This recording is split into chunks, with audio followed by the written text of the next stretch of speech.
Bismillahirrahmanirrahim. Assalamualaikum warahmatullahi wabarakatuh. Alhamdulillah wassalatu wassalamu ala Rasulillah wa ala alihi wa sahbihi wa man wala wa asyhadu an la ilaha illallah wahdahu la syarikalah wa asyhadu anna Muhammadan abduhu wa rasuluh sallallahu alaihi wa ala alihi wasallam, amma ba'd.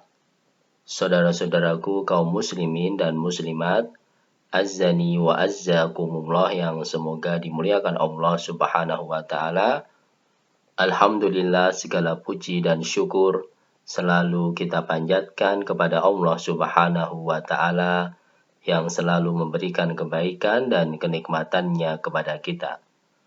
Pada hari ini kita akan melanjutkan kajian kitab Nawaqidul Islam, pembatal-pembatal keislaman karya Syekhul Islam Muhammad bin Abdul Wahhab rahimahullahu taala, pertemuan yang ke-6. Berkata Syekhul Islam Al-Mujaddid Muhammad bin Abdul Wahhab rahimahullahu taala, al-khamisu, pembatal Islam yang ke-5, man abghadha syai'an mimma ja'a bihir Rasul sallallahu alaihi wasallam. Seseorang yang membenci apa yang diajarkan, apa yang dibawa oleh Rasulullah sallallahu alaihi wasallam, walau amila bihi, walaupun orang tersebut mengerjakannya, kafara, maka hukumnya adalah kafir. Wad dalilu qauluhu ta'ala, dan dalilnya adalah firman Allah Subhanahu wa taala, dzalika bi annahum karihu ma anzalallahu fa ahbata a'malahum. Demikian itu karena mereka membenci apa yang Allah turunkan sehingga Allah pun menghapus amal kebaikannya. Dalam surat Muhammad ayat yang ke-9. Ada 4 pembahasan penting pada hari ini. Yang pertama adalah kita harus mengetahui tentang ajaran Rasulullah sallallahu alaihi wasallam. Yang kedua, hukum orang yang membenci ajaran Rasulullah sallallahu alaihi wasallam. Yang ketiga, perincian hukum orang yang membenci ajaran Rasulullah sallallahu alaihi wasallam. Yang keempat, contoh penerapannya dalam kehidupan sehari-hari. Yang pertama, ajaran Rasulullah sallallahu alaihi wasallam adalah wahyu dari Allah Subhanahu wa taala. Kita harus mengetahui dan meyakini hal ini. Seperti yang Allah Subhanahu wa taala jelaskan dalam surat An-Najm ayat yang ke-3 sampai 4. Wa ma yantiqu 'anil hawa in huwa illa wahyu yuha. Yang artinya, dan tidaklah Rasulullah sallallahu alaihi wasallam mengucapkan sesuatu dari hawa nafsunya, akan tetapi semua ucapannya, semua ajarannya adalah berasal dari wahyu Allah Subhanahu wa taala. Dan juga Allah Subhanahu wa taala telah memberikan ancaman kepada Rasulullah sallallahu alaihi wasallam dengan sesuatu yang pedih, dengan azab yang sangat besar jika berani membuat perkataan dusta atas nama Allah Subhanahu wa taala, sehingga Rasulullah sallallahu alaihi wasallam pun tidak mungkin akan membuat perkataan dan ajaran yang tidak sesuai dengan perintah Allah Subhanahu wa taala. Dalam surat Al-Haqqah ayat ke-44 sampai 46, Allah Subhanahu wa taala berfirman, "Walau taqawwala 'alaina ba'dal aqawil la akhadna minhu bil yamin tsumma laqata'na minhu al-watin." Yang artinya, seandainya Muhammad membuat perkataan dusta atas kami, Allah Subhanahu wa taala, maka akan kami hukum dia dengan tangan kanan, kemudian akan kami potong urat tali jantungnya. Ya. Kemudian yang kedua adalah hukum membenci ajaran Nabi Muhammad sallallahu alaihi wasallam. Seperti telah kita ketahui bahwa ajaran Nabi Muhammad sallallahu alaihi wasallam adalah wahyu dari Allah Subhanahu wa taala. Maka jika ada orang membenci ajaran Nabi sallallahu alaihi wasallam, sama saja berarti dia telah membenci wahyu Allah Subhanahu wa taala. Dan orang yang membenci wahyu Allah, membenci Al-Quran, tentu saja hukumnya adalah kafir, keluar dari Islam.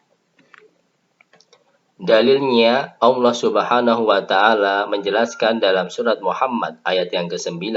Dzalika bi annahum karihu ma anzalallahu fa ahbata a'malahum.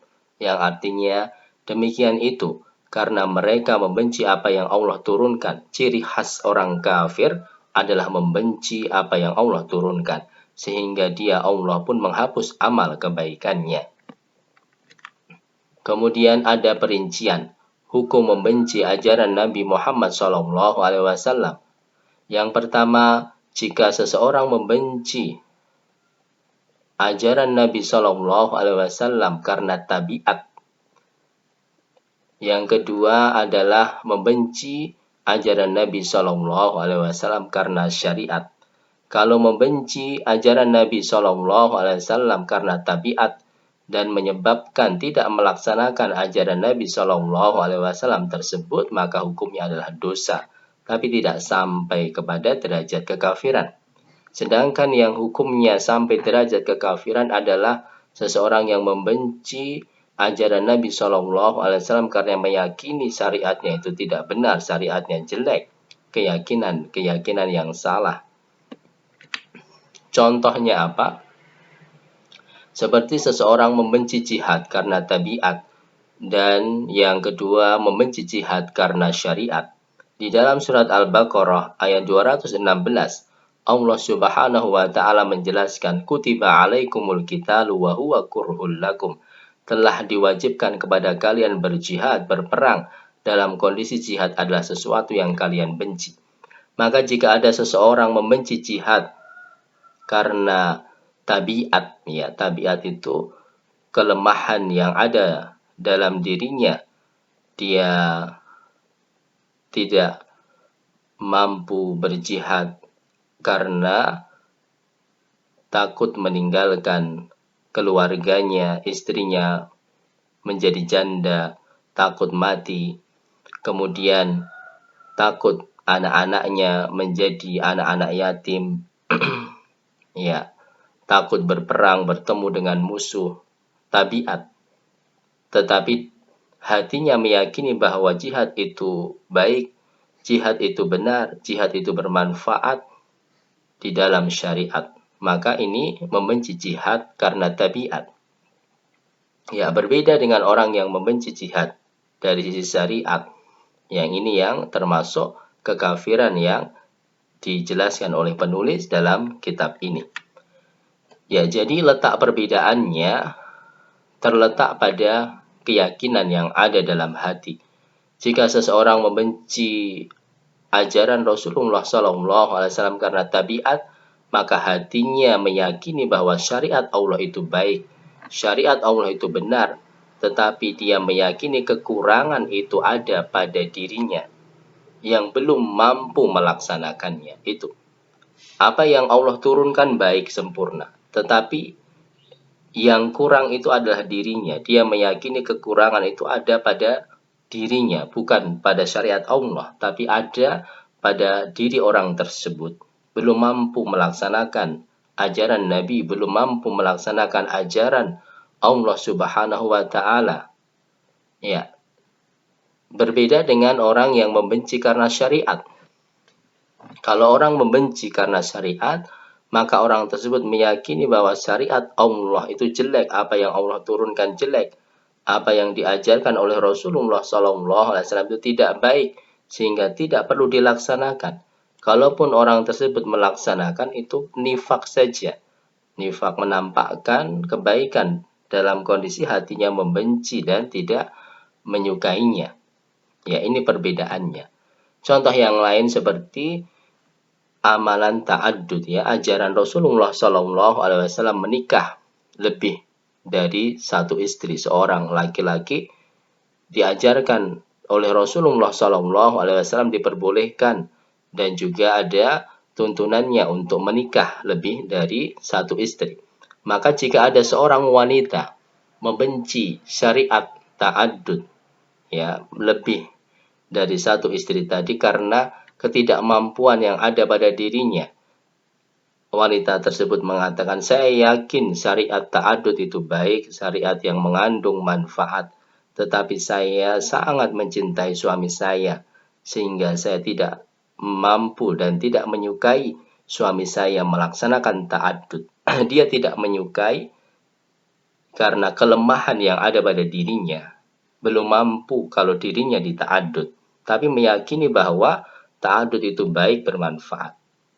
Ya, berbeda dengan seorang wanita yang mengatakan bahwa syariat ta'addud itu jelek, syariat ta'addud itu zalim, tidak adil, ya, tidak baik. Maka seperti itulah yang berbahaya, yang termasuk amalan yang bisa mengeluarkan dari ajaran Islam. Barakallahu fikum, ini pembatal Islam yang kelima, semoga bisa dipahami dan bisa bermanfaat dalam kehidupan kita sehari-hari. Barakallahu fikum, naktafi bihadzal qadar wa akhiru da'wana alhamdulillahi rabbil alamin. Assalamualaikum warahmatullahi wabarakatuh.